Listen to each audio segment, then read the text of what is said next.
भिवंडी शहर के प्रभाग क्रमांक 4 स्थित दीवान शाह दरगाह रोड इलाके में बड़ा हादसा हो गया। 4 मंजिला इमारत की दूसरी मंजिल पर लगे फ्लैट की खिड़की की लोहे की जाली अचानक भरभरा कर नीचे गिर गई।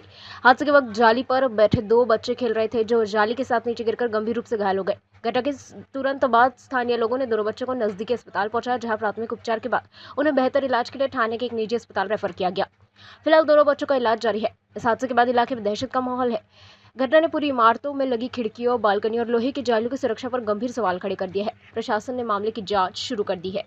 संध्याकाळी आम्हाला सर्व बातमी कळल्यानंतर आम्ही लगेच स्पॉटवर गेलो, तर ती बिल्डिंग सुस्थितीत आहे, व्यवस्थित आहे बिल्डिंग।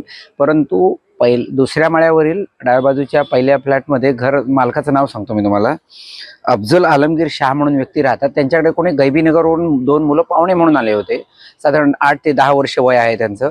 आणि ते खिडकीला जी संरक्षक जाळी बाहेरच्या बाजूने लावलेली होती, त्या जाळीमध्ये बसली किंवा खेळत असताना ती मुलं आणि जाळी संपूर्ण खाली पडली। त्यामुळे तो अपघात घडलेला आहे आणि मुलांना आता हॉस्पिटलमध्ये दाखल केलेलं आहे। प्रकृती कशी आहे काय सांगणार? नक्की सांगता येणार प्रकृती कशी आहे याबद्दल नक्की अजून काय मला आता अपडेट नाही, पण संध्याकाळी तब्येत व्यवस्थित आहे असं मला माहिती मिळाली।